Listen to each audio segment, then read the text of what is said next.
ဒီဗီဒီယိုကတော့ line ပေါ်မှာလက်တလောကြရက်ထနေတဲ့ဗီဒီယိုတစ်ပုဒ်ဆိုလည်းပြောလို့ရပါတယ်ဒါရွှေနန်းဒုက္ခမတုံတုံလေးဘာကြောင့်ဒီလိုမျိုးတွေပေါက်ကွဲနေရတာလဲဆိုတာကိုကျွန်တော်တို့အတူတူလိုက်ပြီးတော့ကြည့်လိုက်ရအောင်နော်ကြည့်နေတာမပြောသေးဘူးဒါပေမဲ့အခုကကြတော့စီးဆိုတာရှိတယ်လေစီးဆိုတာဘာအတွက်လဲနော်ဘောင်ရှိတယ်စီးဘောင်ရှိတယ်စီးဘောင်ကြော်လာရင်တော့ဘယ်သူမှနော်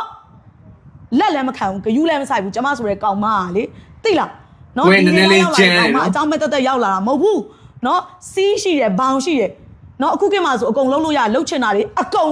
လှုပ်လို့ရတဲ့ခေတ်နော်လှုပ်လို့ရတဲ့ခေတ်ဒါပေမဲ့ကျမဘာမှမလုပ်သေးဘူးနော်အခုကျမတခါတည်း live ရနေပဲတခါတည်းပြောလိုက်မယ်ကျမဘာမှမလုပ်သေးဘူးနော်လူလိမ်မအမျက်ကအပြင်မထွက်ဘူးကျမသီးခံတယ်ပထမနော်ကျမသူတို့မဟုတ်မတန်းတရားပြောတာပဲငါကမှန်နေတာငါဂယူးဆိုင်စရာမလိုဘူးငါခေါင်းနဲ့လည်းထည့်စရာမလိုဘူးဆိုပြီးတော့ကျမနေခဲ့တယ်ဒါပေမဲ့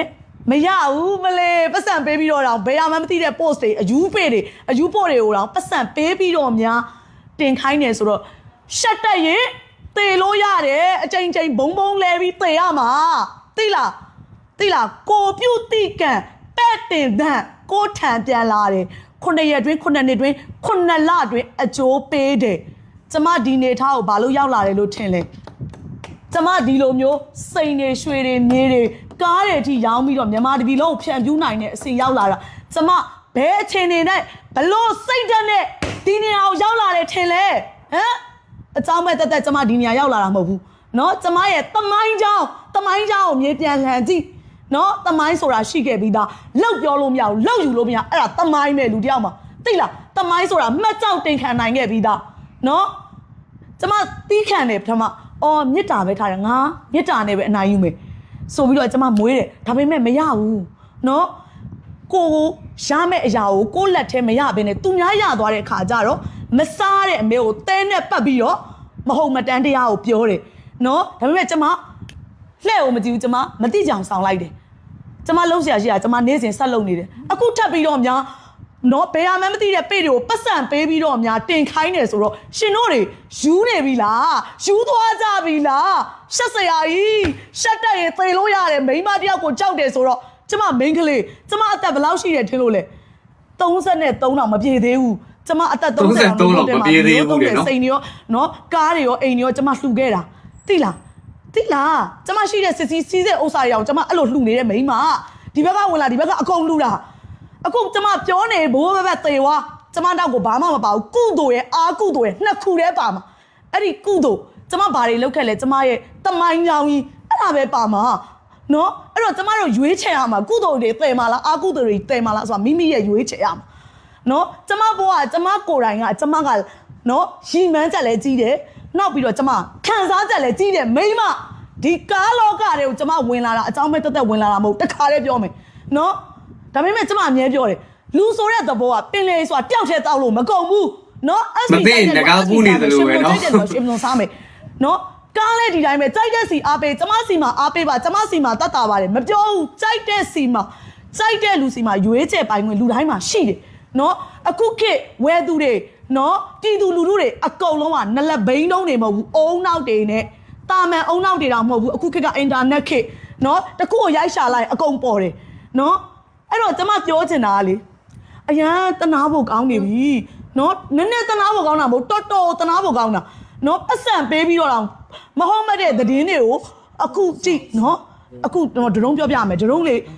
အရန်လေတော်တော်လေးကိုလေစိတ်ထဲမှာလေတန်ဝေကလည်းရတယ်လို့လူတွေငွေနော်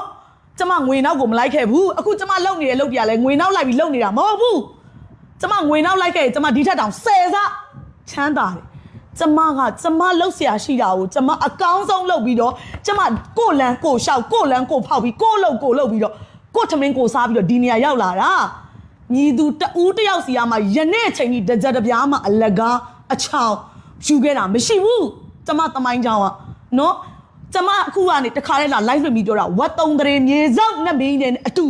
လောကဘာလနမီးတွေကိုတိုင်တယ်ပြီးတော့ကျမသစ္စာဆိုနိုင်တယ်ကျန်လိုက်တော့နော်ဒုံလေးပဲအဲ့ဒါတမိုင်းပဲသိလားနော်ဒါတော့ပါမအေးအချောင်ယူခဲ့ဘူးကျမစီမှာနော်ဝယ်ထားဘူးလို့ပြောတယ်ဆိုကျမလက်ခံတယ် ကျမစီမှာလည်းဝယ်မထားဘူးပဲနဲ့အာဝေချောင်တဲ့လူတွေလည်းကျမတွေ့နေရတယ်နော်မဟုတ်မဟက်ပေးတာတင်းတယ်မဟုတ်မဟက်ပေးရနေပြီးတော့ပတ်စံရတော့တင်းတယ်ပတ်စံပေးပြီးတော့မဟုတ်မဟက်ပေးတွေကိုတင်ခိုင်းတယ်ဘယ်လောက်ရှက်ဖို့ကောင်းလဲပထမကျမအော်မတိချောင်ဆောင်းလိုက်တယ်ငါမှမဟုတ်တာငါဘာမှဖြစ်စရာမလိုဆိုကျမမတိချောင်ဆောင်းတယ်ကျမဘယ်သူမှလည်းအဖြေရှင်းစရာလည်းမလိုဘူးလေဟုတ်လားထားကြည့်စရာမလိုဘူးလေကိုလုံးစရာရှိအောင်ကိုလုံးမှာပဲတော့သူဟောင်ကျင်တယ်လို့ဟောင်ကိုကဟုတ်မှမဟုတ်တာကျမအဲ့လိုနေခဲ့တယ်အခုတက်ပြီးတော့များနော်ပေ့တွေကိုပတ်စံပေးပြီးတော့ဘယ်မှမသိတဲ့ပေ့တွေကိုပတ်စံပေးပြီးတင်ခိုင်းတယ်ဆိုတော့ရှင်တို့အရန်ကိုကျမကိုကြောက်နေကြရလားဟင်ကြောက်လားလို့ကျမ main ကလေးအသက်30စုံစုံပဲရှိတယ်33ကိုကျမလူကအပြင်မှာလာကြည့်တော့ရှုံလို့မရဘူးနော်အသက်33ပဲရှိတယ်ရှိတာကျမလုံမှာနော်လာကြည့်အပြင်မှာကျမပုံစံဘယ်လိုလဲရန်ကုန်မှာနုဖတ်နော်ကျမကလေခံစားချက်နဲ့လှုပ်နေတာကားလောကတွေကိုကျမဝင်လာတာထပ်ပြောလိုက်မယ်အเจ้าမဲ့တက်ဝင်လာတာမဟုတ်ဘူးနော်ဘာကြောင့်ဝင်လာလဲဆိုတာဒီ light ထဲမှာကျမပြောမယ်နော် light ထဲမှာကျမပြောမယ်နော်ကျမမှာခံစားချက်အကြီးကြီးရှိတယ်နော်ကျမကားတွေဝယ်ခဲ့တယ်နော်ကားတွေဝယ်တဲ့အချိန်မှာကျမရောင်းလဲမျက်နှာငယ်ခဲ့ရတယ်ဝယ်လဲမျက်နှာငယ်ခဲ့ရကျမမှာခံစားချက်အကြီးကြီးရှိတယ်ပြီးကျမလက်နေအောင်မထိရသေးဘူးကျမတထိုင်နေပြောတာသိန်း5ရှုံးမေကျမစီးလည်းမစီးရသေးဘူးဆယ်ရမဲတက်ရသေးတယ်နော်အဲ့လိုမျိုးတွေကျမခံခဲ့ရတယ်ဘသူပဲဝါကျမမပြောပါဘူးဒါအသက်ရှိတဲ့လူဆိုတာကနော်သူများဘဝကိုထိုးချပြီးမှမိမိဘဝမြင်မာမယ်လို့ထင်နေတယ်ဆိုရင်တော့လေမရှုမလခံစားရမယ်ကိုပြုတိကံပဲ့တင်တဲ့ကိုထံပြန်လာတယ်9ရက်တွင်း9နှစ်တွင်း9လတွင်းအကျိုးပေးတယ်နော်ကျမအခုဒီလိုတွေရွှေတွေစိတ်တွေမြေတွေကားတွေဒီကျမရောင်းနိုင်တယ်ကျမဒီချင်းတွေရောက်လာဆိုတာကျမစိတ်နဲ့တူတဲ့ဘဝကိုကျမရရှိတာလူတိုင်းမိမိစိတ်နဲ့တူတဲ့ဘဝကိုရရှိမှာပဲကိုကသာမတိတာကိုအနောက်ကိုရိတ်လို့လိုက်တာနော်ဝစ်ကျွေးရှိရင်ဆက်ရတယ်ဘဝတန်တရားတကွေ့မှာကျမတို့ပြန်တွေ့ရမှာပဲအကုန်လုံးကမိသားစုတွေပဲမောင်နှမသားချင်းတွေပဲရွှေမျိုးတွေဆွေမျိုးတွေပဲကိုရီးယားသာမသိတာဘယ်ဘဝဘာတွေတော်ခဲ့လဲမသိအဲ့တော့ကျမအကုန်လုံးမြစ်တာနဲ့ပဲထားတယ်မြစ်တာလေးနဲ့ပဲကျမအားလုံးကျမမသိကြအောင်ဆောင်တယ်ဒါပေမဲ့အခုအားကြတော့နော်ဟိုကိုမစားရလိုက်ကိုလက်ထဲရောက်လာတဲ့ပစ္စည်းကသူများလက်ထဲရောက်သွားတဲ့အချိန်မှာကိုမစားလိုက်ရတော့နော်မဟုတ်မဟတ်မမှန်တည်င်းကိုပြောပြီးတော့လောက်တယ်ဒီမှာကြည့်ကျမ4ချိန်5လေးလုံးဒီမှာတိတ်ချလေးကြည့်ပြီ4ချိန်5လေးလုံးရဲ့အုံနာပုတ်နော်ဒီကိစ္စအရင်ပြောမယ်ဒါအပူးတွေဆိုတော့တခါလေးကြတော့လေသူကဟိုပါပေါ့ဘယ်လိုမျိုးလဲဆိုတော့ဒါကရှိတတ်ပါတယ်ဒီလိုအပူးလေးတွေလက်ထဲပိုင်ဆိုင်လာတဲ့အခါကျရင်ဒါတွေကရှိတတ်တယ်ဒီ4ချိန်5လေးလုံးကိစ္စကိုကျမပြောပြမယ်ကျမကားကလေဘယ်မှရက်ထားတာမဟုတ်ကျမအိမ်ရှိမှာနော်ခုနီလန်းသူ့ဝနမှာအမှတ်ဘယ်လောက်လဲ100နဲ့နှစ်နော်အမှတ်100နဲ့ခုနီလန်းသူ့ဝနမှာကျမကားရှိတယ်ရက်ထားတယ်အဲ့ဒီကား4ချိန်5လေးလုံးစိုက်တယ်လို့လာကြည့်နော်လေဘွားနေပြီးတော့လေလိုင်းကနေပြီးတော့အာမချောင်နဲ့အောင်ချာနဲ့အာချောင်နဲ့အမှုဆိုတာတက်တယ်အာမချောင်ရဘူးနော်လာကြည့်ကျမကားကိုနော်ကိုယ့်လက်ထဲမှာမရဘဲနဲ့သူများလက်ထဲရောက်သွားတဲ့အခါကျတော့မစရမယ်တဲနဲ့ပတ်တယ်ဆိုတာရှက်စရာကြီးပါရှင်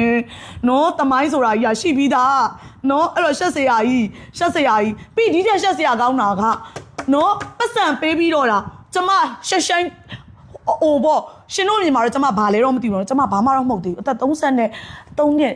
တကယ်ပါမူဂျိုအစ်စ်ပဲရှိသေးတယ်တင်ယူနေစေကာလာတင်ချားနေစေကာလာလုံးဝမူဂျိုအစ်စ်ကျမဆရာမကြီးမဟုတ်ဘူးဘာလို့ကျမကဒီနေထားရောက်လာလို့ကျမစိတ်နဲ့တူတဲ့ဘဝကိုကျမရရှိတာသိလားစိတ်နဲ့ရွှေတွေရောင်းတော့လဲဒီတိုင်းပဲကျမတမိုင်းကြောင်ယဉ်ကြည့်အောင်ကျမလိုက်တွေပြန်ကြည့်ရွှေတွေစိတ်တွေရောင်းခဲ့တဲ့လိုက်တွေပြန်ကြည့်ကျမကိုရွှေတွေစိတ်တွေစပြီးတော့ရောင်းတဲ့ချိန်မှာအခုဖုတ်ကနေပေါ်လာအခုဖုတ်ကနေပျောက်သွားမယ်လို့ပြောခဲ့တဲ့လူတယောက်ရှိခဲ့ဘူးအဲ့ဒီလူလည်းအခုချိန်ကြီးရှိသေးတယ်ဒါပေမဲ့သူ့ဘဝနဲ့ကျမဘဝမိုးနဲ့မြေကွာသွားပြီအခုချိန်မှာသိလားအဲ့ဒါတမိုင်းမယ်အဖြူနဲ့မဲဆိုတာအချိန်ခါတစ်ခုကစကားပြောသွားတာအချိန်တစ်ခုနော်အချိန်တစ်ခုပဲလို့တယ်စကားပြောသွားတာကျမမခံချင်စိတ်တအားကြီးတယ်မိန်းမကျမအသားတွေကိုကျမဒီလိုလိန်ဆွဲပြီးတော့ကျမအပြောမခံတဲ့မိန်းမသိလားနော်အခုကျမအဲ့လိုပြောခဲ့တဲ့လူလေးတော့ကျန်းနေတော့ရွှေတွေစရောင်းတဲ့အချိန်မှာအခုဖုတ်ကနေပေါ်လာအခုဖုတ်ကနေပျောက်သွားမယ်လို့ပြောခဲ့တဲ့လူကအခုလည်းကြအောင်အများကြီးကွာဝိုင်းကျမနဲ့အဲ့ဒါဘာလို့လဲဆိုတော့မနာလိုကင်းဝင်တော်ရှင်လက်ငင်းချမ်းသာမြည်တဲ့မှတ်ထားနော်ချက်ချင်းဒိဋ္ဌဓမ္မဝေဒနီကအကျိုးပေးတာသဘောပေါက်လားနော်အဲ့လိုဟုတ်တယ်မမရေမြန်မာပြည်အတွက်ကစဉ်းစားချက်အများကြီးလိုသေးတယ်အစင်တန်းဆိုတာလူဖြစ်ယုံနဲ့မရဘူးတဲ့ ဟုတ်တယ်မမတို့ရေနော်ပတ်စံရှိတာမရှိတာနဲ့မဆိုင်ဘူးအစင်တန်းအဲ့ဒါမဟုတ်ဘူးလူတယောက်မှာအစင်တန်းကငွေနဲ့တတ်မှတ်တာမဟုတ်ဘူးအစင်တန်းဆိုတော့စိတ်ဓာတ်နဲ့တတ်မှတ်တာကျမစီလာခဲ့ဒုံလုံးလေးနဲ့အလုပ်လုပ်ချင်လို့ပါသိန်းကိုသိန်းချီညက်မဲ့အလုပ်ဆိုရင်တော့ကျမကလေတခါတည်းပြောတာ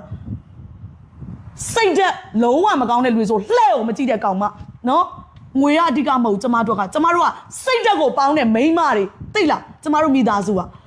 နော်ကျမအသက်30နဲ့3နှစ်ပဲရှိသေးတယ်3နှစ်တောင်မပြည့်သေးဘူးနော်တော့ရှုပ်လို့မရဘူးနော်သိလားအဲ့ဒီခု4ချိန်5လေးလုံးနော်ကျမလည်းမသိပါဘူးပထမဘယ်သူတွေနဲ့ဘယ်လိုစိုင်တာလဲမသိဘူးဒါပေမဲ့ရောင်းတဲ့လူကကျမလက်ထဲကိုရောင်းတာလေလာရောင်းတာလေအဲ့တော့ကျမပစ္စည်းဖြစ်သွားတယ်လေအဲ့တော့ကိုယ့်လက်ထဲကိုယ့်ကိုမထိုက်လို့မရတာလေကျမလက်ထဲရောက်တော့မစားရတဲ့မဲသဲနဲ့ပတ်တယ်ဆိုတာအကြီးကတော့ရှက်စရာကောင်းတယ်မြေပြင်မှာလဲလာကြည့်ကြိုက်တယ်လို့လာကြည့်နားလဲတက်ကြွတဲ့လူအကုန်ထုတ်လိုက်အာမချောင်နဲ့လေတိုင်းပေါ်ကနေပြီးတော့နော်သဘောပေါက်နော်အဲ့ဒါပဲပြောမယ်โอเคဗီဒီယိုလေးရတော့နေလောက်ပါပဲဒီဗီဒီယိုနဲ့ပတ်သက်ပြီးတော့ဗာပြောချင်လဲဆိုရင်ပြီးပါပြီလို့တော့ပြောချင်တယ်။ဘာကြောင့်ပြီးပါပြီလို့ပြောချင်လဲဆိုတော့ပြောစရာစကားမရှိသလောက်ပါပဲဒီအမရှင်းမှာပြောတော့တာနဲ့ပတ်သက်ပြီးတော့ကျွန်တော်ကြည့်ရှုနေတဲ့သူတွေကိုလည်းဒါတစ်ခါတလေစိတ်အပန်းဖြစ်စေဖို့ဒီလိုမျိုးပွဲလေးတွေကိုကျွန်တော်တင်ဆက်ပေးလိုက်ရခြင်းလည်းဖြစ်ပါတယ်။ဒီဖြစ်စဉ်နဲ့ပတ်သက်ပြီးတော့ဗာများမှတ်ချက်ပေးခြင်းလဲမှတ်ချက်ပေးခြင်းလားဆိုရင် comment မှာရေးသွားပြီပါကျွန်တော်တင်စင်နဲ့အများကြည့်ရှုပေးနေတဲ့တယောက်ချင်းစီတိုင်းကိုအထူးပဲကျေးဇူးတင်ပါတယ်။နောက်ထပ်ဗီဒီယိုမှာပြန်လည်ပြီးတော့ဆုံကျင်ပါတယ်။